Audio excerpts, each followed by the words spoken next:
What makes a curse word a curse word? Are new curse words emerging? How do former slurs become reclaimed by the marginalized groups they were meant to harm? Language. It's complicated.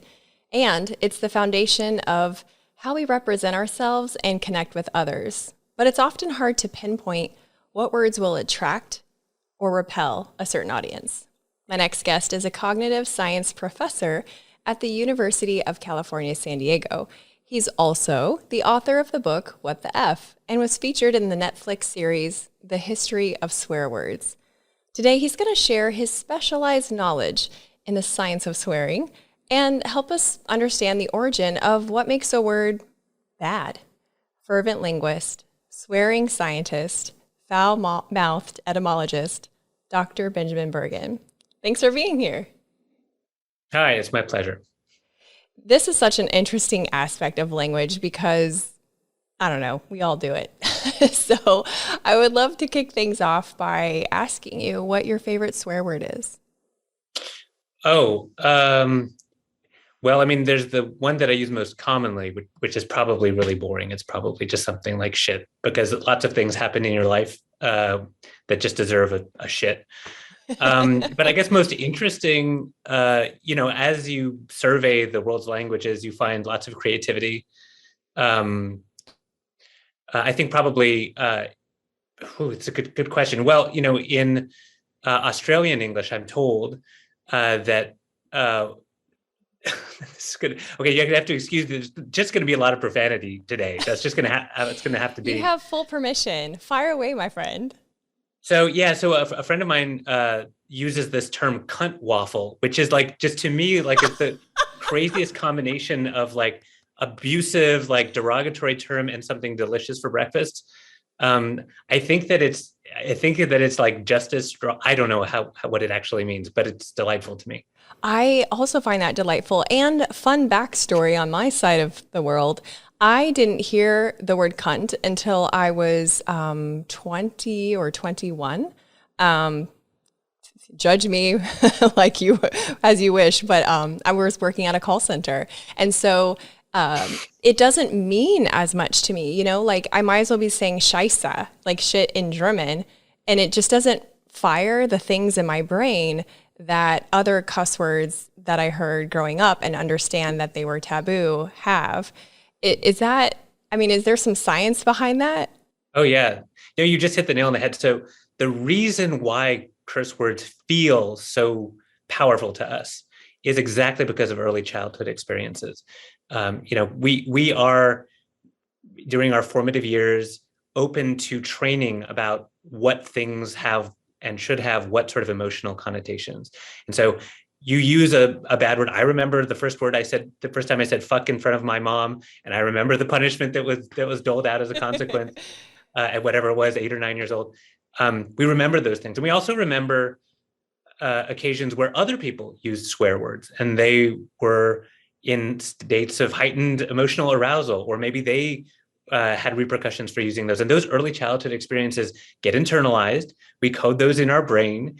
And as a consequence, later in life, those same emotional associations drive through our amygdalas and drive us to have physiological reactions that we don't have to words that we learn later in life, whether they're in our own language, like your experience that you had, or in a second language. And this is why people who speak second and third languages don't find profanity in those other languages to be particularly offensive at all, right? It's just fine. It's easy, right? Because you don't have that gut feeling of being punished or observing strong emotions early in life.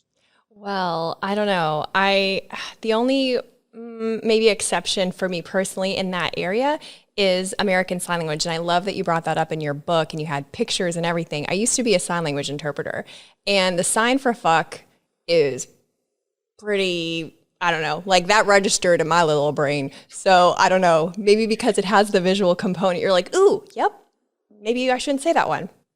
Yeah, so that's true. So American Sign Language has this amazing thing that a lot of the signs, not all of them, of course, but some of the signs look like what they mean. And it's very hard to get away from intended meaning. And there are lots of signs actually that are like that. And that's a really interesting feature of sign languages that we don't get with spoken languages in anything like the same degree. Like there's sound symbolism. You can sort of sound like what you mean, but it's not the same impact for sure.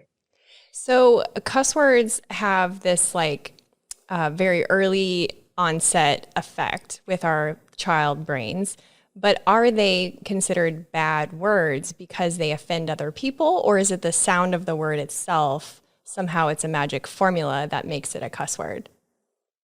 Right. So it's complicated. In English and in most languages around the world, there are certain sources for swear words. They come from particular domains of human experience, which themselves are usually taboo. So the taboo things in your life lend the vocabulary to talking in a taboo way. So around the world's languages, you have swearing typically drawn from sex, from bodily functions, from so slurs, so ways to speak derogatorily about other people, and then religious terminology.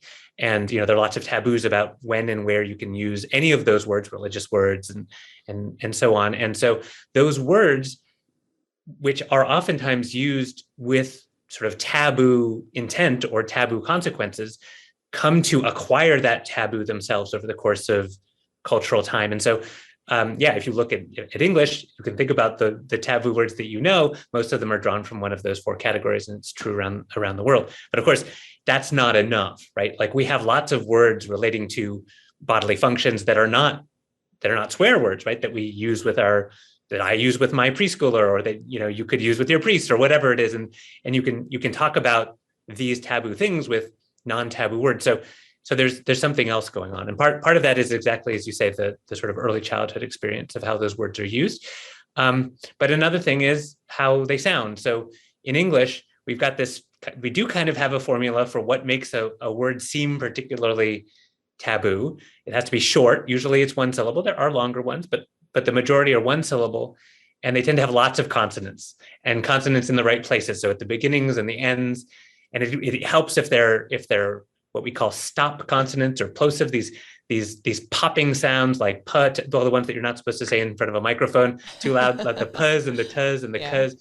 And if you get lots of those, you're going to sound like a swear word. And I'm sure you can think of lots of swear words that end with cuz and tuz and puz. We've already mentioned one or two. There's sort of a couple of different things that go into it, but really it is a cultural construct, right? We decide that this word at this time, for our purposes, is going to be one of the ones that we ban, we punish kids for using, or we bleep out when it's on television, and so on. Well, I want to touch on the slurs part that you just mentioned, because my brother has cerebral palsy, and he was on a wheelchair basketball team growing up. And the kids that had spina bifida referred to themselves as biffs. And there were certain aspects of being an athlete and having spina bifida. And I guess one of them is what they called biff stench, which was a smell that came from the person related to being sweaty in the wheelchair. I'm not really sure why the other kids who are also in wheelchairs didn't have that. But if someone would have said that who was not a part of the wheelchair basketball team, like in the team, not like I couldn't say it, I felt, it would be offensive. So how much of the development of these slur words originate from the people groups themselves, and how many of them are from people outside trying to put the people down? Yeah, almost without exception, they come from the outside. And we see them emerging now. So biff is one I hadn't heard before.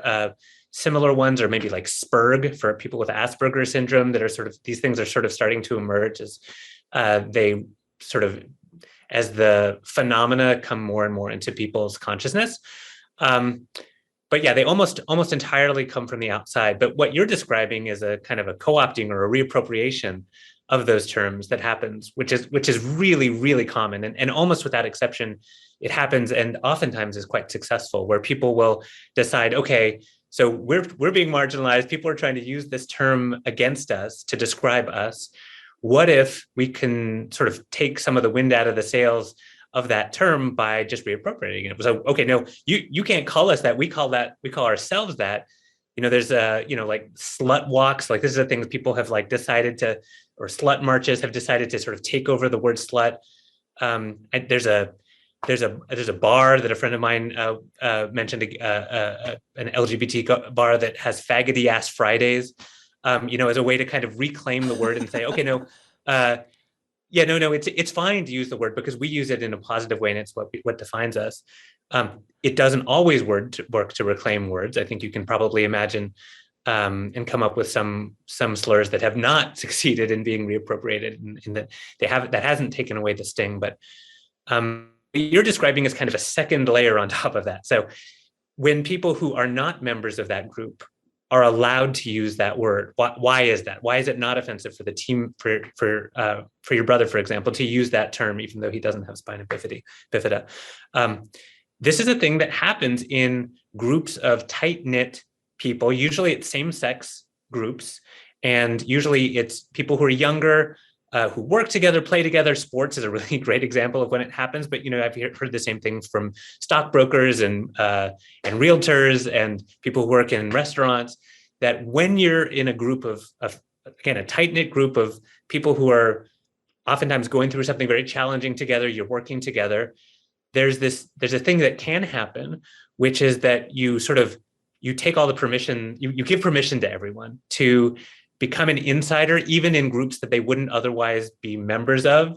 So you get permission. So you're an honorary X or an honorary Y, and you get to use terms that normally would be insider terms. That you can only use it in that context. You can only use it with your friends on the team who have spina bifida. I'm sure you see your brother using it with other people who have spina bifida, right? They would have no idea that he had permission. So this is a cultural thing that happens, and you see lots of offensive language. You see lots of insult terms, but yeah, it's a really pervasive phenomenon, and one that I think speaks to. I'm sorry, I keep going on this because it's a really interesting phenomenon. Actually, it's something that shows that the words themselves aren't bad, right? The words are used in a particular social context for a particular purpose.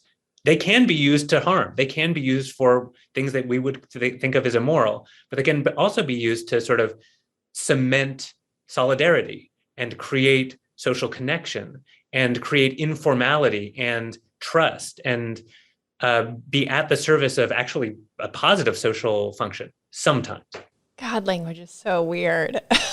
It's so bizarre. The rules that are and evolving and the words that evolve with the rules. It makes me think about the future of curse words, up and coming curse words, or maybe the curse word isn't the right description. Maybe it's just taboo words. I feel like fat is becoming a taboo word. I've seen it blurred out on YouTube for a while. But in Latin culture, it's even if you're just like 20 pounds overweight, and this is Latin culture in the US and my experience with Latin culture language in Latin America, it's not uncommon to call a person gordo, like fatty, basically. And no one's offended by it. Like, it's not a big deal, really. It's just kind of a fact. And I'd be lying if I didn't say I admired the thick-skinned aspects of my Latin friends, being able to be a little bit more blunt in many areas of their life. Do you think that some of the things the words that we're canceling, the words that we're prohibiting is creating a society of pansies, or that we should take a cue from our Latin neighbors, or are there benefits to, censoring certain words and telling others, hey, now that's a word we can't say anymore? Yeah. I think it's really complicated. I'm sorry. No. I mean, it's good. Like this is what academics like, is when it is complicated. I think that there are lots of sides to this. On the one hand, it's totally understandable that people should feel like they have the power to decide what they're called. Like that doesn't seem like a crazy idea, right? And certainly for terms that we think of as particularly offensive, I think we, like the top slurs, like those slurs that, that clearly are meant to cause harm, have done so for hundreds of years based on, ethnicity or religion or sex, sexual orientation, like we get it. Like we can understand why someone would say, no, don't call me that. So there's that side to it. The other side to it is prohibition doesn't really work. Oh God, So can you say that louder for the people in the back? yeah, no, this is true. So like, you know how abstinence only education has stopped all teen pregnancies in all of the states in Yeah, which it's been implemented? totally. Well, language is different. So language, it doesn't work. Um, so the thing that happens when you prohibit someone from doing something, in language in particular, and especially adults, but also kids, is that they just view it as something desirable to do, right? They say, oh, wow, hold on. You don't like it when I do this?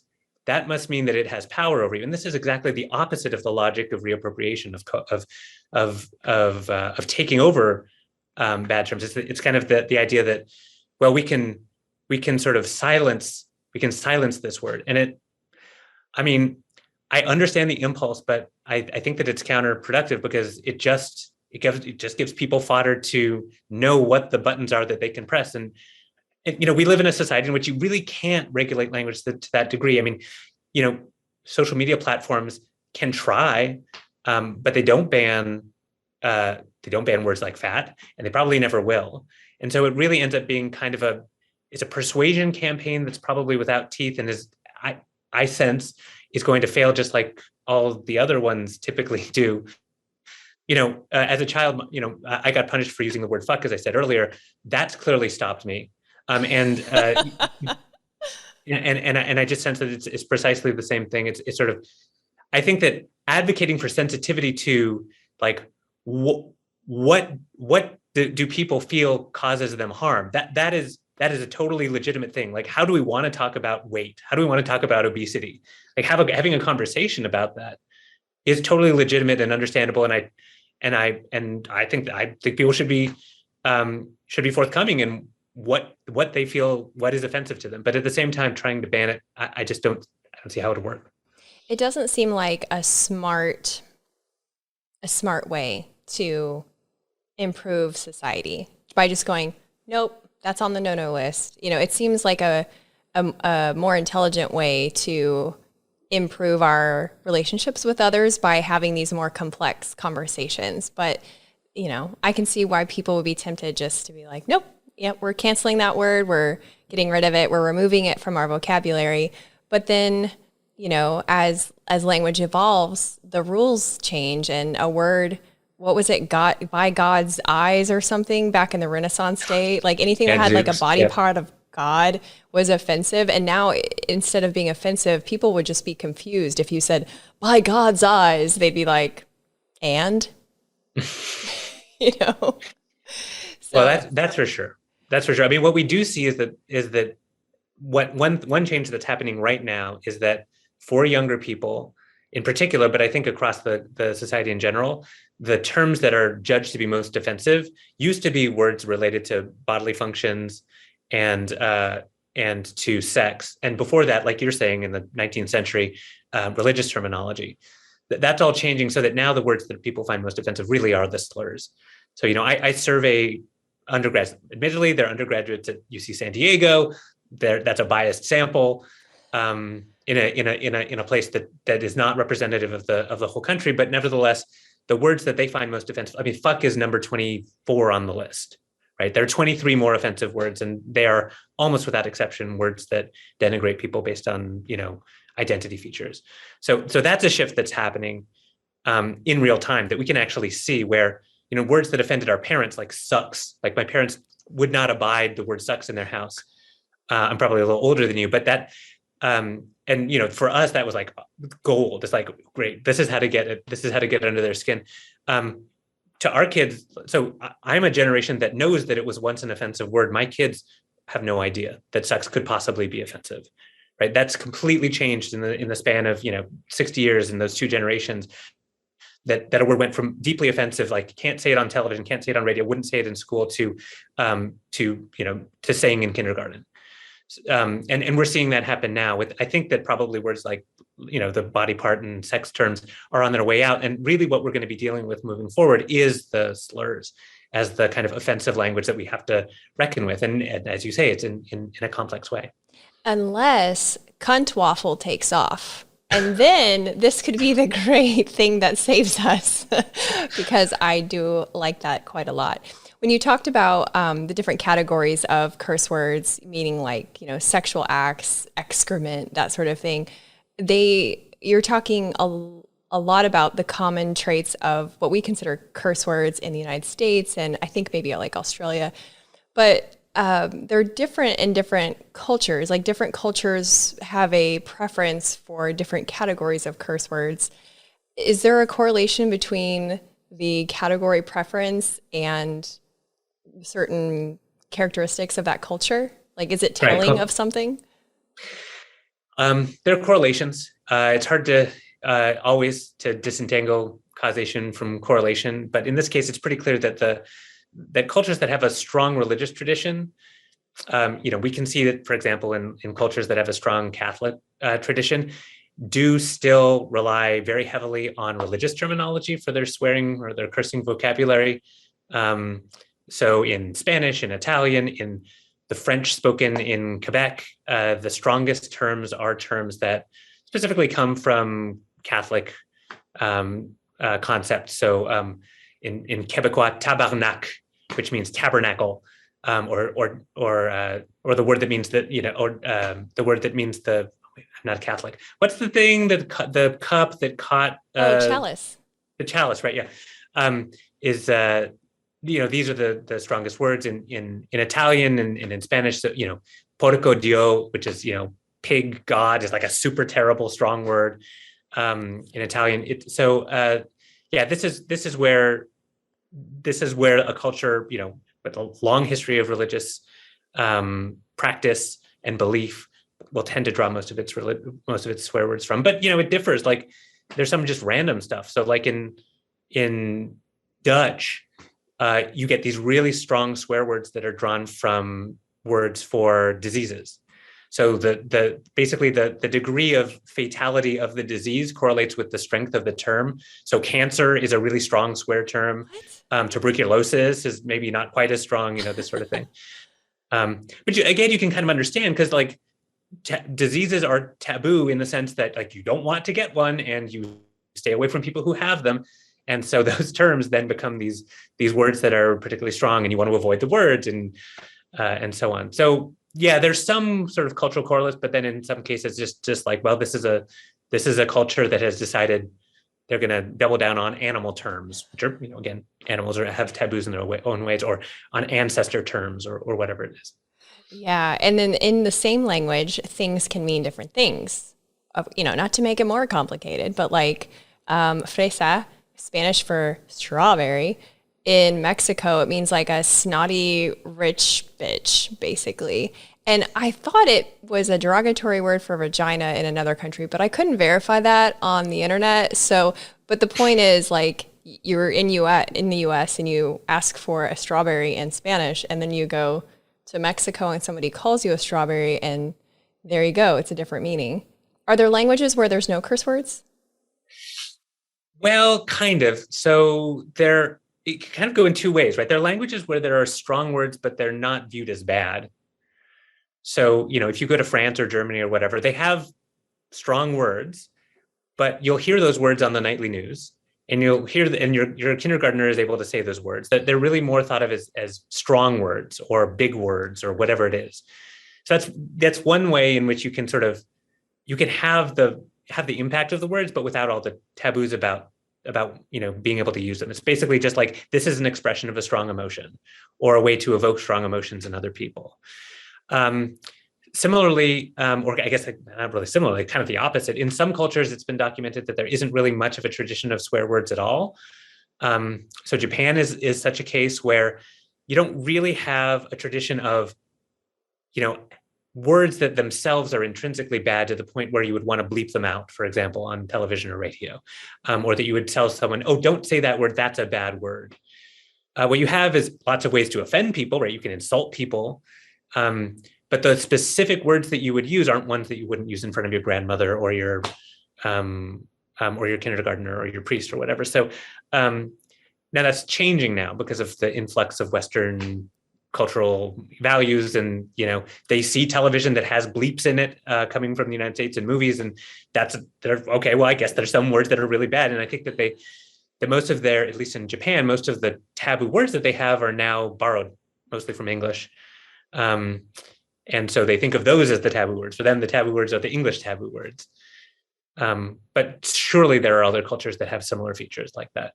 I would have thought Japanese would be a super fun language to cuss in. I am so disappointed in this new information. No, so Ichiro, the Japanese baseball player who played in the States for 20 years or however long, he used to say that he would swear in English and Spanish, and would say that he loved English and Spanish. He was trilingual, or still is, that he loves English and Spanish because he can swear in them, unlike Japanese, which there's no way to say all these things that you would need to say as a professional baseball player. Oh, interesting.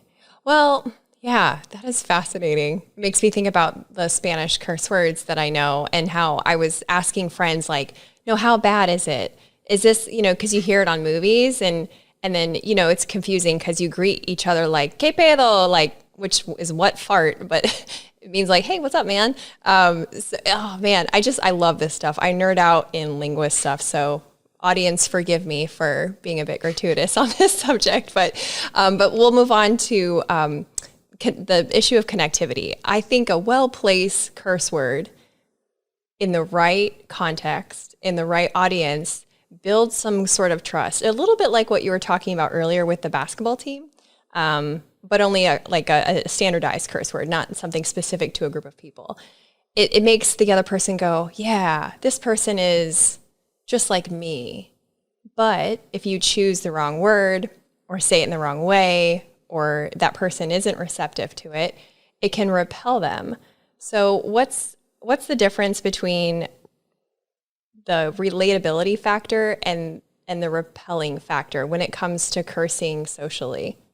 Right. So any social context is going to have a set of rules, and there are going to be people who are the rule makers, right? So you can think of it, if you work in a place that has, sort of hierarchical structure, then it would be really surprising if the people driving the way that everyone talked were the people who had the least power, right? Typically, it comes from the top. So the boss can swear, and the people who are directly below the boss can kind of decide whether or not they're going to swear. They sort of feel out the boss, how okay is it, and people below them, and so on. It's similar in any sort of social group. Even if it's not hierarchical, there may be someone who's the sort of most influential or popular or whatever leader of some group, and they're the one who sets the tone for how language is going to be used. Figuring out what the right way to use language in a particular context requires a lot of social sensitivity, right? You've got to first be an observer, figure out, okay, how does this work here? Like, what can we get away with? What creates and foments comfort and informality, and how much informality is desirable here? And then, can I do that? And usually people will start small. So like they'll start with a shit and see if the shit, see how the shit goes. And then they'll work their way up, like, to maybe a goddamn, maybe a fuck or whatever, you sort of like expand and see, like, feel people out. Okay. Oh, that didn't go so well. That's even just within groups of people who have an opportunity to be on the same page. As you say, people's judgments about swearing hinge on what they already think about the person who's doing the swearing. So there's some evidence about this from behavioral studies showing that if you already believe and trust and are inclined to like a person who swears, then the swearing does exactly what you described. It makes you feel like they're more honest, like they're more direct, like they're more approachable, like they're less formal. And that can be very positive, and that can be very effective. If you're already predisposed not to like that person, let's say they belong to a different political party, or let's say, they, in an experiment, you've been manipulated so that you believe that they have done something bad in the past, then when they swear, you're inclined to think bad things about them. So you're inclined to think related bad things about them, like that they're out of control, that they don't follow the rules, that they are overly emotional. And so swearing can kind of be it can kind of go either way, right? So either it can be beneficial to the people who are already inclined to like you, or it can be I mean, unless you want people not to like you, it'll have a negative impact on the people who already weren't inclined to like you. And you sort of see this and not to get political, but you see this in political discourse all the time. Like, I can't believe that person X, who is in the other political party, said this word. How terrible, how immoral. They should be censored. They should be, this shows all those bad things that I already knew about that person. Whereas if it's a person already in your party, good for them, right? They're speaking truth to power. They really believe this stuff, right? That shows that they're a man or woman of the people. And so, yeah, I mean, swearing, oftentimes super effective, sometimes divisive. Wow. Well, it would be an interesting social experiment to start using Renaissance cussing and just see what happens, right? Like, talk about an icebreaker at work. By God's eyes, the printer is broken. Don't think it would have the same effect, but it would keep your coworkers laughing. I've seen a shift in advertising, the curse words that are used in advertising. I remember, I mean, I don't have linear television, like the regular, I don't have that. I mean, we have streaming services because we're not animals, but we really don't consume a lot of television. So the ads I'm talking about are mostly on social media and YouTube, and they use curse words. And then I've also noticed a slight change, although a slower one, in professional circles. You know, you're talking about the hierarchy of the boss, the employee. I've observed people cursing in professional settings where I previously, in Nebraska at least, you know, I live in Florida now, that would have been, although I lived in Nebraska like 12 years ago. So also, you know, language changes a lot over a decade, but they wouldn't have cussed like that in a meeting that was considered professional. But now we have like Zoom, which makes it feel more informal. And then, I don't know, it seems like it's shifting. In your research and in your studies, have you observed a shift in advertising and the professional spaces when it comes to like taboo language? Nothing that has been quantified yet. I mean, there's certainly increased profanity on social media in general. Yeah. I don't know about advertising per se. I mean, you know, you can see it in lots of different sort of subgenres. So you see it in politician tweets, for example. You see it in the sort of aggregate amount of swearing that's observed. But I haven't. Unfortunately, I don't have a study that I can cite either way. Oh, that's okay. I mean, there's these norms where we switch from our professional version of communicating to our, you know, Friday night at the bar version of communicating. And really that's switching, code switching. Do you think, because of your opinion about prohibition of words being about as effective as abstinence sex education, do you feel like if we all had the freedom, if you will, to speak in our most natural manner, that it would benefit society or create chaos? I mean, I think this is a matter of taste. I think that really there are people who really believe that there is some value to having different registers of interaction, that formality serves a purpose. And I think that everyone agrees that formality of some types serves a purpose, right? Like, it's nice to go to a gala and, you know, wear a tux or a dress or whatever it is that you wear to a gala. Like, it's nice to have, you know, to have distinct modes of interaction with other people. And so I certainly understand that there are people who believe that it's nice to have places that don't have much swearing or any swearing. That presents a particular mode of interaction that's formal, and fine, I understand that. I don't think that the wheels of society would come off if people were to swear more in different environments that they currently don't swear much in, for a variety of reasons. First of all, the same people who maybe don't swear when they're getting, you know, when they're eating their oysters in their tuxedo, do swear on the golf course the next morning. And in addition, there are these other cultures that are very similar to ours. I mentioned, you know, France and Germany, where, again, that it does not appear to be the case that all of a sudden they've lost all sense of social decorum simply because people swear more frequently. So it doesn't seem like it would be the end of the world. It's just kind of like, what do you want your society to be like? And of course, people are going to disagree on that. No, They'll disagree on what they want society to be like. Get out. Well, this has been such a fascinating conversation. I could talk forever about the subject. There's so much also that you covered in your book that, we just don't have time practically to talk about, especially like the brain's reaction of different words. And I love just the different studies that you quote in here. It's just a fabulous book. So thank you for writing it. Tell people where they can keep in touch with you and where they can buy your books.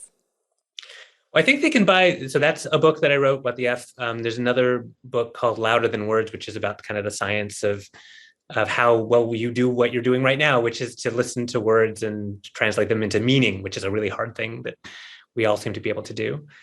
You can find me via the Google device. I have a website that describes my various activities. That's all. I'm just some professor somewhere. Oh, I think you're a little bit more than that, but but thank you. I would encourage everyone to check that book out. It's really fabulous. And thanks again for being on the show. It's been a lot of fun. Thanks, Meredith. Hey, you're still here. That's awesome. I hope to see you next week too. I talk with the most interesting people that you've probably never heard of. Most of them are paradoxical and bring an opportunity for you to grow as a person. So if you like bright, meaningful entertainment, be sure to subscribe and hit the bell for notifications.